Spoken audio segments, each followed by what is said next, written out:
नमस्कार। परिवर्तन एकेडमी में आपका बहुत बहुत स्वागत है। आज का टॉपिक है नीति निर्देशक तत्व। मूल अधिकार आपने पढ़ लिया। आज की क्लास में हम लोग पढ़ेंगे नीति निर्देशक तत्व, और नीति निर्देशक तत्व भाग 4 में है और अनुच्छेद कौन सा है? 36 से 51। नीति निर्देशक तत्व की बात हम करें तो पूरे विश्व में 2 ही ऐसे देश हैं जहां पर नीति निर्देशक तत्व का प्रावधान है, यानी जिसके संविधान में नीति निर्देशक तत्व के प्रावधान दिए गए हैं। एक वो जहां से भारत में लाया गया है, यानी आयरलैंड, और दूसरा भारत। 2 ही देश हैं जहां पर नीति निर्देशक तत्व का प्रावधान है। अब यह सवाल आता है कि हमने मौलिक अधिकार को समझ लिया कि मौलिक अधिकार क्या है। तो मौलिक अधिकार नागरिकों को दिया गया अधिकार है, किसके विरुद्ध? राज्य के विरुद्ध। और नीति निर्देशक तत्व किसको है? किसी के विरुद्ध नहीं दिया गया है। यह राज्य को निर्देश दिया गया है कि अपने नागरिकों को सामाजिक, आर्थिक, राजनीतिक न्याय प्रदान कराने के लिए तथा देश को लोक कल्याणकारी राज्य बनाने के लिए यह सब व्यवस्थाएं लागू की जाएंगी। लोक कल्याणकारी का मतलब जो राज्य अपने नागरिकों के हितों के बारे में सोचे और अपने संसाधनों के अनुसार उन्हें सुविधा मुहैया कराए, उसको कहते हैं लोक कल्याणकारी राज्य। हमारा देश कैसा है? लोक कल्याणकारी राज्य है। जैसे आपके यहाँ स्वास्थ्य सुविधाएं मुफ्त है, शिक्षा भी आपके लिए मुफ्त है, बहुत सारी सुविधाएं आपको दी जाती है। ठीक है, गरीबों के खाने के लिए अनाज की व्यवस्था की गई है। तो यह ऐसे देश में किया जाता है जो देश लोक कल्याणकारी राज्य हो। तो हमारा देश कैसा है? लोक कल्याणकारी राज्य। तो यह सब लोक कल्याणकारी राज्य का जो उद्देश्य है उसकी प्राप्ति के लिए हमारे संविधान में नीति निर्देशक तत्व का जो प्रावधान ऐड किया गया है, जोड़ा गया है। किस देश से लिया गया है? आयरलैंड से लिया गया है। किस भाग में रखा गया है? 4 में। किस अनुच्छेद में? 36 से लेकर 51 तक। यह सब क्वेश्चन आपसे पूछेगा। ठीक है, अभी नहीं समझ में आया तो एक एग्जाम्पल के तौर पे आप बता देते हैं कि जैसे आपके पिताजी ने कह दिया कि बेटा आपको 1 साल में हम मोटरसाइकिल खरीद देंगे। ठीक है, अगर हमारे पास पैसा हो जाएगा तो। यह शर्त उन्होंने रखी थी। 1 साल हो जाएगा तो अगर आपके पिताजी आपको मोटरसाइकिल नहीं देते हैं तो आप पिताजी को जेल में नहीं भेज सकते, क्योंकि पिताजी ने कहा था कि हमारे पास संसाधन हो जाएंगे तो पिताजी के पास जब संसाधन हो जाएंगे तो वह देंगे। ठीक उसी तरह की बात की गई है कि इतने सारे प्रावधान अगर आपके नीति निर्देशक तत्व में राज्य को दिए गए निर्देश, तो अगर राज्य इसको पूरा नहीं करता है तो आप राज्य के विरुद्ध किसी न्यायालय में नहीं जाएंगे, नहीं जा सकते, यानी यह वाद योग्य नहीं है। इसीलिए केटी शाह ने कहा था कि नीति निर्देशक तत्व ऐसे चेक के समान है जो बैंक की सुविधा के अनुसार जिसका भुगतान किया जाएगा, जिसका भुगतान बैंक की सुविधा के अनुसार किया जाए। यानी चेक तो आपके पास है, लेकिन बैंक के पास पैसा रहेगा तभी वह भुगतान उसका होगा। यह बात समझ में आई। यानी आपके पास चेक है, लेकिन जब बैंक के पास पैसा रहेगा तभी वह चेक का भुगतान कर सकता है। तो यह केटी शाह महोदय ने इस बात को कहा है। टी कृष्णमाचार्य ने कहा था इसी के बारे में कि यह उत्तम विचारों का कूड़ादान है। यानी कितने बढ़िया विचार हैं, लेकिन इसका कहीं उपयोग नहीं है, इसीलिए उन्होंने इसको कूड़ेदान की संज्ञा दी। यानी कृष्णमाचार्य ने इसको कूड़ेदान की संज्ञा दी और कहा कि यह सारी सुविधाएं आपके पास हैं, लेकिन इसका कहीं उपयोग नहीं है, यह कूड़े के समान है। कृष्णमाचार्य ने कहा था। ठीक है, तो यह सब बातें आपके संविधान में ऐड की गई हैं। लेकिन याद रखिएगा, अनुच्छेद 37 कहता है कि नीति निर्देशक तत्व के विरुद्ध आप किसी भी कोर्ट में नहीं जाएंगे। ठीक है, किसी भी न्यायालय में आप इसके विरुद्ध नहीं जा सकते, क्योंकि यह वाद योग्य नहीं है। हमने शुरू में ही आपको बताया था कि प्रस्तावना, मूल अधिकार, नीति निर्देशक तत्व और मौलिक कर्तव्य, इन चारों में क्वेश्चन पूछता है कि कौन वाद योग्य है। तो केवल मूल अधिकार वाद योग्य है, प्रस्तावना वाद योग्य नहीं है, नीति निर्देशक तत्व वाद योग्य नहीं है, और मौलिक कर्तव्य भी वाद योग्य नहीं है, जिसके बारे में हम लोग कल पढ़ेंगे, यानी अगली वीडियो में पढ़ेंगे मौलिक कर्तव्य के बारे में, यानी अनुच्छेद भाग 4 क में, अनुच्छेद 51 क में पढ़ेंगे, तो उसको हम लोग पढ़ेंगे। तो यह सब बातें आपके नीति निर्देशक तत्व में दी गई। यानी नीति निर्देशक तत्व किसको निर्देशित करता है? राज्य को निर्देशित करता है। तो आइए आपको प्रत्येक अनुच्छेद हम पढ़ते चलते हैं, और प्रत्येक अनुच्छेद को पढ़ने से पहले राज्य को निर्देश दिया गया है कि बात को आप जोड़ लीजिएगा, क्योंकि सारे निर्देश किसको दिए गए हैं? राज्य को निर्देशित किए गए। ठीक है, तो हम लोग पढ़ते हैं अनुच्छेद 36 से लेकर अनुच्छेद 51 तक हम लोग देखे हैं। किस भाग में है? भाग 4 में है। इसको क्या कहते हैं? नीति निर्देशक तत्व कहते हैं, और अंग्रेजी में इसको कहते हैं डायरेक्टिव प्रिंसिपल।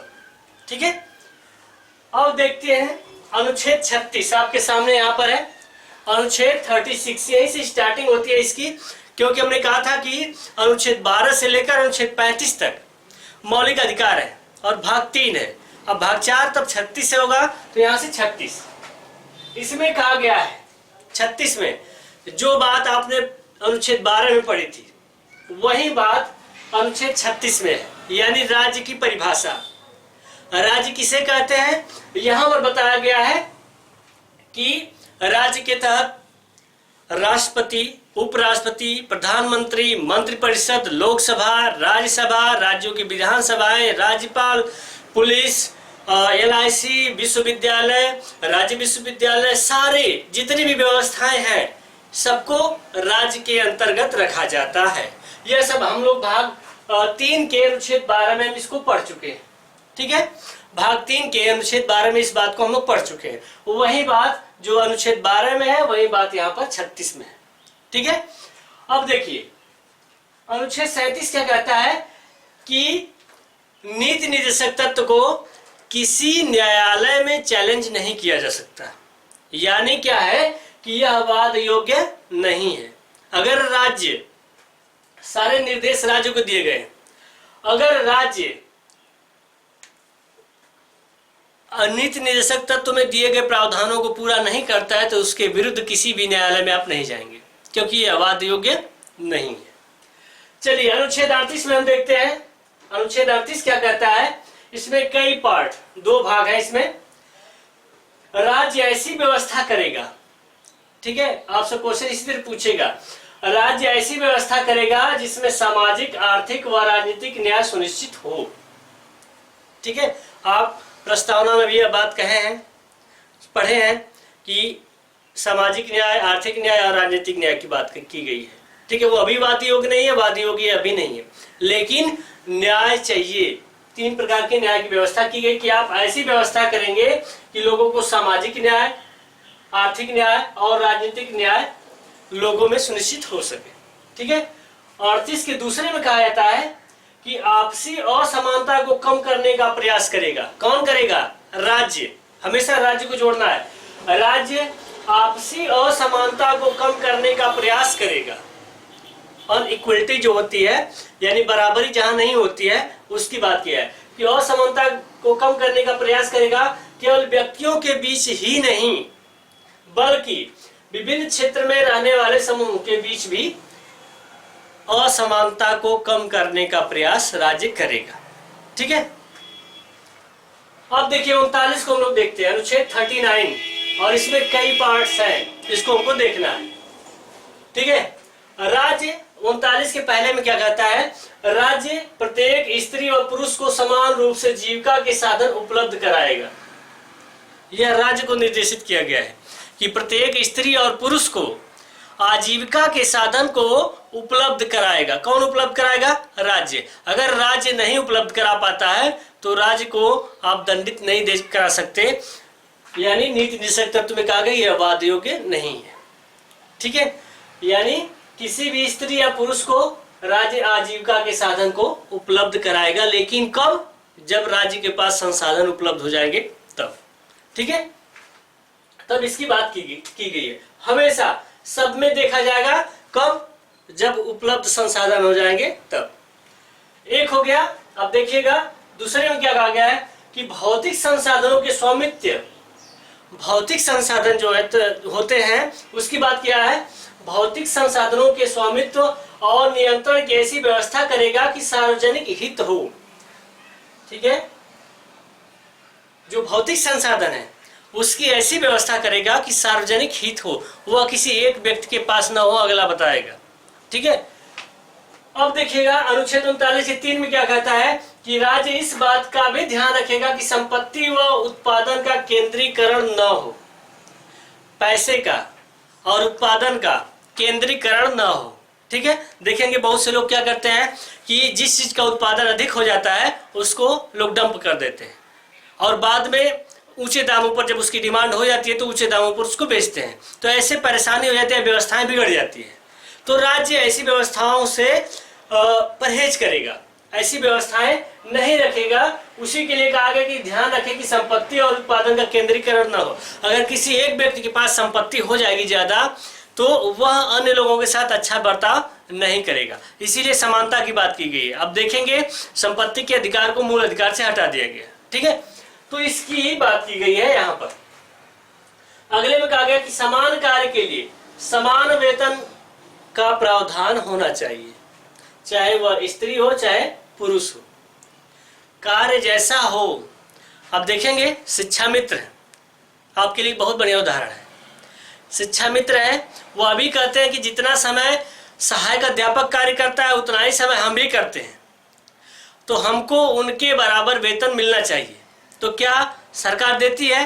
नहीं देती है। लेकिन क्या सरकार या राज्य को के खिलाफ कहीं शिक्षा मित्र न्यायालय में जाते हैं? नहीं जा सकते।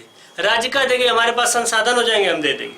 ठीक है, तो यहाँ पर कहा गया कि समान कार्य के लिए समान वेतन दिया जाए, चाहे स्त्री हो चाहे पुरुष हो, किसी के साथ भेदभाव न किया जाए। चलिए मनरेगा की बात कर लेंगे, आगे मिलेगा।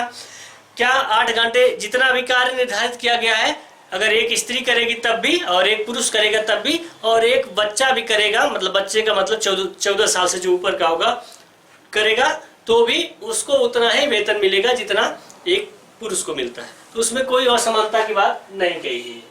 अगला कहा गया राज्य ऐसी व्यवस्था करेगा कि श्रमिकों के स्वास्थ्य एवं शक्ति व बालकों के सुकुमार अवस्था का हनन नहीं होगा, शोषण नहीं होगा।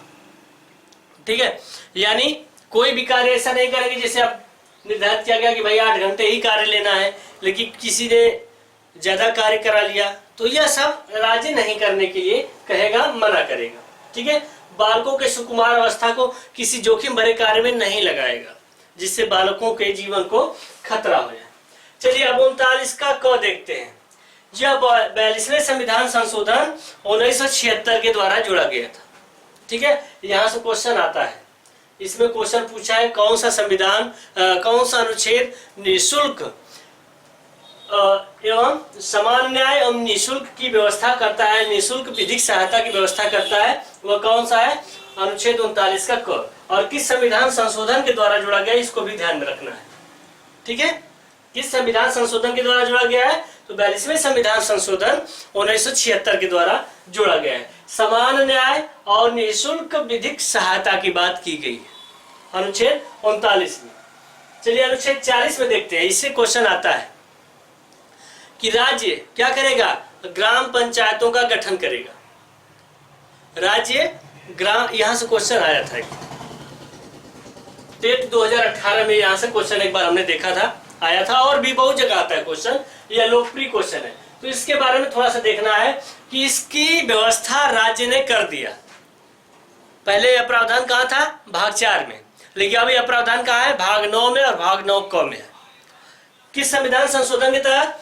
73वें संविधान संशोधन और 74वें संविधान संशोधन को आप जानते होंगे, यानी ग्राम पंचायत और नगर पंचायत की व्यवस्था राज्य ने किया है। किस संविधान संशोधन के तहत? 73वें संविधान संशोधन 1992 1993 के तहत और 74वें संविधान संशोधन 1992 और 1993 के तहत यह व्यवस्था की गई है, जो अनुच्छेद 40 में कहा गया है। यानी राज्य के पास इसी व्यवस्था का संसाधन हो गया, राज्य कर दिया, तो यह व्यवस्था है।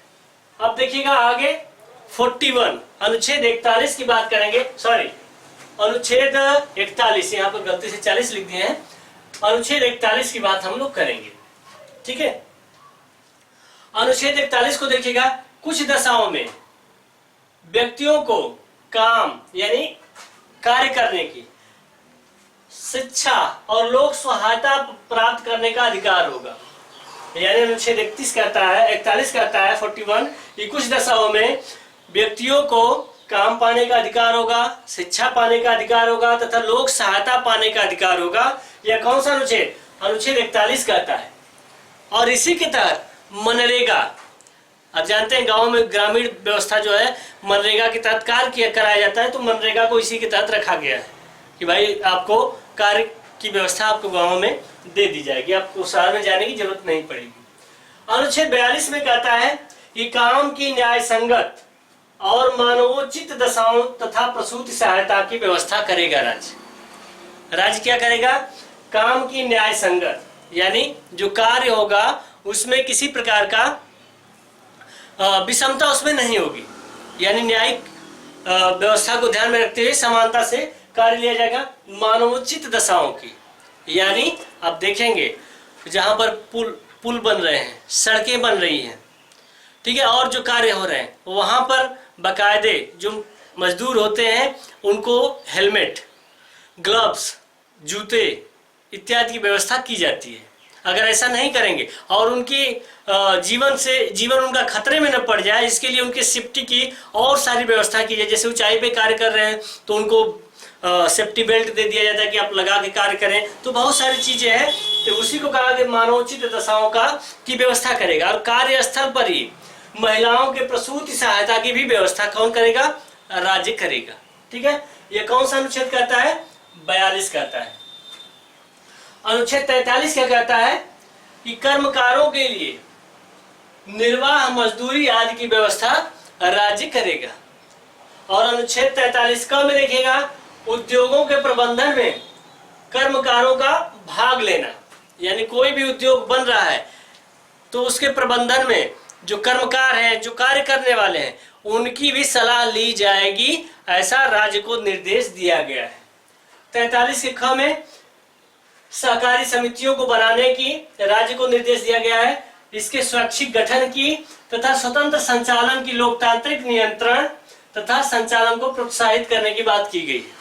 ठीक है, सहकारी समितियों के स्वैच्छिक गठन, स्वतंत्र संचालन, लोकतांत्रिक नियंत्रण तथा इसको आगे बढ़ाने के लिए इसको प्रोत्साहित किया गया है।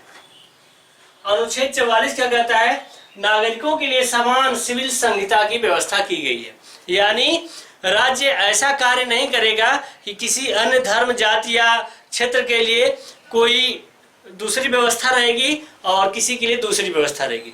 जो भी व्यवस्था रहेगी वह सबके लिए समान रहेगी। ठीक है, तो यह व्यवस्था की गई है। हालांकि यह लागू नहीं है, लेकिन इसके खिलाफ कहीं आप कोर्ट में नहीं जा सकते। 45 देखिए इंपॉर्टेंट है, यहां से क्वेश्चन आता है। 40 को पढ़िएगा, 39 को पढ़िएगा, 45 को पढ़िएगा, यहां से क्वेश्चन कई बार आए। ठीक है, 45 में क्या कहा गया कि 6 वर्ष से कम आयु के बच्चों को अनिवार्य शिक्षा की व्यवस्था की जाएगी तथा उनके पोषण की भी देखभाल की जाएगी, यानी व्यवस्था की जाएगी। लेकिन इसके पहले यहाँ पर कुछ दूसरा था। इसमें कहा गया कि राज्य, इसके पहले क्या था? राज्य 6 से 14 वर्ष आयु के बच्चे को निःशुल्क एवं अनिवार्य शिक्षा प्रदान कराएगा। लेकिन जब राज्य के पास संसाधन हो गए तो उनको उठाकर मौलिक अधिकार में कन्वर्ट कर दिया गया। अब किस संशोधन के द्वारा? तो यहाँ पर देखिएगा कि एक 86वां संविधान संशोधन किया गया। 86वां संविधान संशोधन किया गया, और कब? 2002 में। और इसके तहत कई कार्य हुए, 3 कार्य हुए। एक तो अनुच्छेद 21 क जोड़ा गया।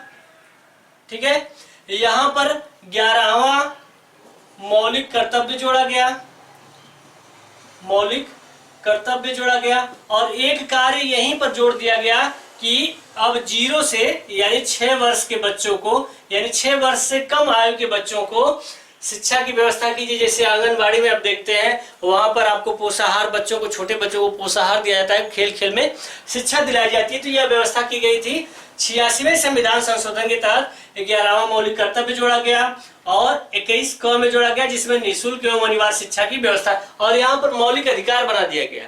6 से 14 वर्ष आयु के बच्चों को मौलिक अधिकार के तहत निःशुल्क एवं अनिवार्य शिक्षा की व्यवस्था की गई थी। यह व्यवस्था किस में थी? पहले अनुच्छेद 45 में थी। ध्यान रहे कि क्वेश्चन पूछेगा कि किस अनुच्छेद में? निःशुल्क एवं अनिवार्य शिक्षा जो 6 से 14 वर्ष आयु के बच्चे हैं उनकी व्यवस्था की गई थी, तो वह अनुच्छेद 45 थी। ग्राम पंचायतों के गठन की व्यवस्था अनुच्छेद 40। ठीक है, तो यह सब क्वेश्चन थोड़ा ध्यान में रखना है आपको।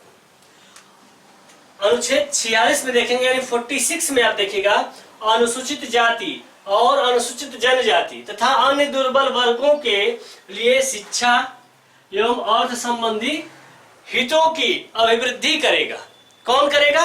राज्य करेगा। फिर से सुनिएगा, अनुच्छेद 46 में कहा गया है कि अनुसूचित जाति, अनुसूचित जनजाति तथा अन्य दुर्बल वर्गों के लिए राज्य शिक्षा की व्यवस्था करेगा तथा अर्थ यानी पैसे से संबंधित हितों की वृद्धि करेगा। ठीक है, यह सब बातें हैं अनुच्छेद 46 में। अनुच्छेद 47 में देखिएगा कि राज्य पोषाहार स्तर और जीवन स्तर को ऊंचा करने तथा लोक स्वास्थ्य में सुधार करने की व्यवस्था करेगा। राज्य क्या करेगा? पोषाहार स्तर को ऊंचा करेगा, जीवन स्तर को ऊंचा करने का प्रयास करेगा तथा लोक स्वास्थ्य, लोक मतलब जनता के स्वास्थ्य की व्यवस्था भी राज्य करेगा, करता भी है। आप 1 रुपये में जाते हैं, डॉक्टर को दिखा लेते हैं और फ्री में दवाई मिल जाती है, तो यह सब व्यवस्था यहाँ पर। अनुच्छेद 48 में देखिएगा, कृषि एवं पशुपालन का संगठन करेगा। राज्य क्या करेगा? कृषि को बढ़ावा देगा, इसके लिए तमाम सुविधाएं किसानों को प्रदान करेगा और पशुपालन की व्यवस्था करेगा। साथ ही जो दुधारू पशु हैं तथा जिनकी अच्छी नस्ल है, जो खेती में कार्य करते हैं पशु, उनके वध पर भी राज्य रोक लगाएगा। यह कौन सा अनुच्छेद कहता है? अनुच्छेद 48 कहता है। और अनुच्छेद 48 का भी है एक अनुच्छेद, इसमें कहा गया कि राज्य पर्यावरण का संरक्षण करेगा, इसका संवर्धन करेगा, वन एवं वन जीवों की रक्षा करेगा। यह व्यवस्था की गई है अनुच्छेद 48 क में। ठीक है, अभी हम बताएंगे आपको कैसे क्वेश्चन बनेगा यहां से। तो यहां पर हम लोग देखेंगे अनुच्छेद 49 में राष्ट्रीय महत्व के स्मारकों, राज्य क्या करेगा? जो भी स्मारक है, जो ऐतिहासिक स्मारक है, उनका संरक्षण करेगा, करता भी है। जो राष्ट्रीय महत्व की जो वस्तुएं हैं उसका भी संरक्षण करेगा राज्य। ऐसी व्यवस्थाएं की गई है। अनुच्छेद 50 क्या कहता है कि राज्य कार्यपालिका और न्यायपालिका को अलग अलग करेगा। यानी कार्यपालिका का कार्य अलग होता है, न्यायपालिका का कार्य अलग होता है। यानी कार्यपालिका के अधीन न्यायपालिका कार्य नहीं करेगी या न्यायपालिका के अधीन कार्यपालिका कार्य नहीं, यानी दोनों का अलग अलग कार्य है, तो दोनों अपने अपने कार्य करेंगे। तो ऐसी व्यवस्था की गई है अनुच्छेद 50 में। कार्यपालिका का मतलब आप समझ रहे होंगे, कार्यपालिका का मतलब होता है जिसके द्वारा कार्य का संचालन किया जाए। इसमें राष्ट्रपति आ जाएंगे, उपराष्ट्रपति आ जाएंगे, प्रधानमंत्री आ जाएंगे, मंत्री परिषद आ जाएंगे। यह जो व्यवस्थाएं हैं यह कार्यपालिका के अंतर्गत आते हैं, यह लोग कार्यपालिका के अंतर्गत आते हैं। अब देखिए अनुच्छेद 51 बचा। कहा है अनुच्छेद 51 में कि राज्य अंतरराष्ट्रीय सुरक्षा की व्यवस्था करेगा। ठीक है, और अंतरराष्ट्रीय शांति व्यवस्था स्थापित करने का प्रयास करेगा।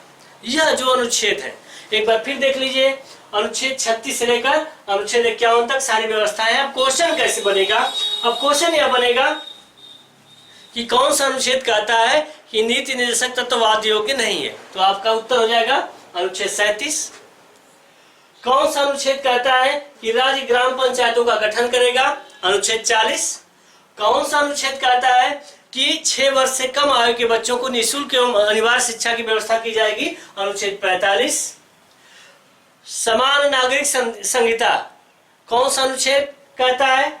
अनुच्छेद 44। कभी आप देखिए यहां से क्वेश्चन आता है, समान नागरिक संहिता या समान सिविल संहिता की बात किया गया है, तो यह अनुच्छेद 44 है।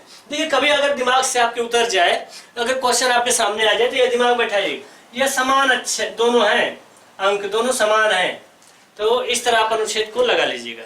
ठीक है, यहाँ से भी कुछ, तो अनुच्छेद 44 को आप याद करिएगा, अनुच्छेद 45 को भी याद करिएगा, अनुच्छेद 40 से भी क्वेश्चन आते हैं, अनुच्छेद 37 से भी क्वेश्चन आते हैं, और इसके अलावा और भी अनुच्छेद हैं जिसको आप पढ़ते रहे।